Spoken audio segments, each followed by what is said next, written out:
Hey guys, how we doing? And a gal or two. This look familiar? Yeah. Too thin, too cheap, too modern. Had to go. I had a problem where it was rubbing on the tires. Back up. This is off the Rat Rod Quad, for those who don't know. And my tires were rubbing a little bit when you cocked them all the way. So I went to go split the thing in the front and try to shrink it a little bit. Try to cut the brackets free and drive the ends in. But it's just, again, it's a plastic piece of shit, so away it goes. So I went to the camp and I have a bunch of defunct tractors over there. And I dragged this thing home. It's an old small Gravely tractor that had a blown trans, and somebody was throwing it out a while ago. And of course, that's back when I was worse with the Horde, and of course I had to have it. And I dragged it over there and it sat there for probably 5 years or so. So we stole the hood off of that, and we stole the hood off of that because one, it's skinnier, and two, it's made out of real metal. And that's what we ended up with. We cut and sliced and diced and made some more bracketry up and got that thing stuffed on there. And one thing I like about it, on top of it, is that I can tilt the thing up and have access to the battery and whatever else I want to stuff under the front end. I use the headlights that were in it. They're better headlights too. They're more of a actually headlight beam instead of the the bulbs that the normal ones have, the normal garden tractors have.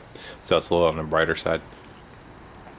So we have lights, and you go to high beam, you still have that top headlight. I think I may make it so all three of them are on so-called low beam, and when I switch over to high beam, I'll have a light on the back turn on. So that's it for the hood. But what kind of started this whole thing was I wanted to stuff a winch under here, and I had this. I bought at Harbor Freight. It's one of those ones that are remote, and I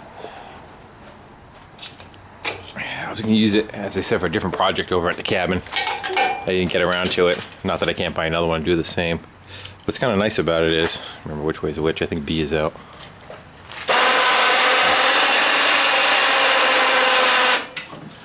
So you can be away from the machine and stop. And just wind it back up. So with a bunch of bed frame rails and scrap and crap, whatever I can come up with, and made me a nice stout little front end for the thing. Basically we got bed frame rails that go to about back here, kind of come up, and as you can see I just kind of added, sliced and diced, made an upper bracket for the hood to sit on back in there. And then I was getting lazy. I was going to drill all the holes and everything so it comes apart, but I have a welder and I have a lot of cut-off wheels if I ever want to take it apart, so I just welded everything on. And I want to use it for pushing. They say if I have a car that's dead, I want to push it in the garage, or again, like a hydrostatic tractor that doesn't want to roll, or whatever it is that I want to push around. Now I have the capacity to do so. I'm probably going to wrap these with pipe insulation and then duct tape them or something like that to put some padding on them. We'll see. Probably just throw a rubber tire on the front of it. So that took care of changing the look a little bit, and we took the original rack and kind of cut and hacked that a little bit to get that re-welded back on there.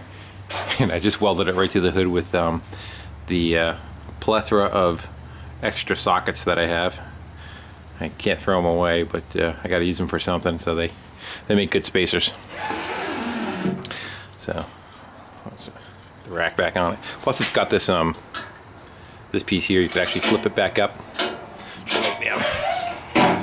If you want to try to do it, spring loaded in. Yeah, you get the idea. It pops back up, or you can lay it down. So if you have a larger capacity of stuff that you want to carry it and let it hang over the front, you can. If not, you could pop it back up to where it goes. There you go. So we got that on there, and what else we do? Oh, we now have four-wheel drive. We had to make our four-wheel drive axle, but we kind of made it out pretty good. there's a town dump that we have, and I told you, I remember seeing a king quad there buried under a pile of crap. So I went with a friend who had a cordless sawzall and our little floor jack, and we jacked the thing up and hacked the whole hub assembly right out of there and the axle. But it was a complete one. This one's got a slip, the one on there has a slip joint in it, so we had to kind of do some slicing and dicing. What was the original? I don't even remember what the original was anymore. It basically was, when I was done, I had a CV joint on each side of a straight shaft for the most part. This is what was on my ATV, so I sliced that off. It had a splined shaft to it, say something that looked like that, and we took that part and that's what you see right there. That goes all the way into it stops, and then I pulled it back out about 3/8 of an inch or so, so that as the suspension goes up and down, it has some place to, you know, slip in and out of the threads. And then after that, this is the shaft I got from the donor one, which this part was still the same, so that went right back in. Got the nut that's under there back on it again, and I sliced them and basically just welded them all back together again, and now we got full drive. I kind of wanted to sleeve it. You know, by sleeving it, you take a larger piece of pipe and you weld these together, and you slide that piece over, and then you weld it and weld it again. It makes it much stronger. But these two guys are different sizes, so if it fails on me, I'll beef it up even more. So the next step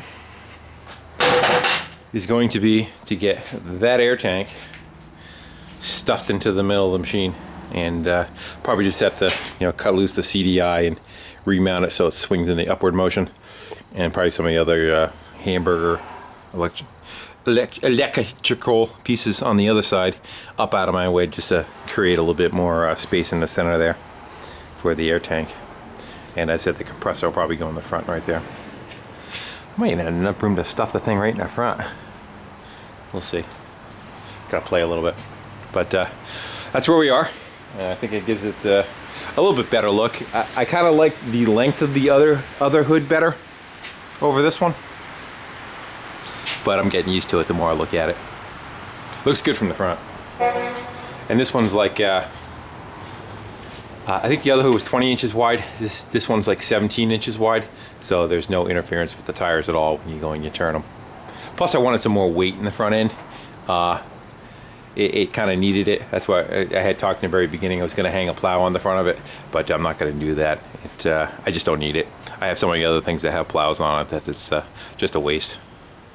Would have made it look cool, but I said don't need it. Plus it would have been 16 feet long. Alright guys, I just want to give you a little heads up of some of the stuff that I'm working on, and I got a bunch of work to do on our commuter cars. My truck I gotta do brakes on. The wife's car I gotta do a it's not an inner tie rod, it's an inner rod in it, I think they call it. It's a rack and pinion style. And a little bit of this, a little bit of that, and then I'm gonna get back on to playing with that what do we call that? The board track racer, that's it. So again, they're never ever done. You just kind of keep picking away at them. That's it. I'm done talking. Thanks for watching. Bye.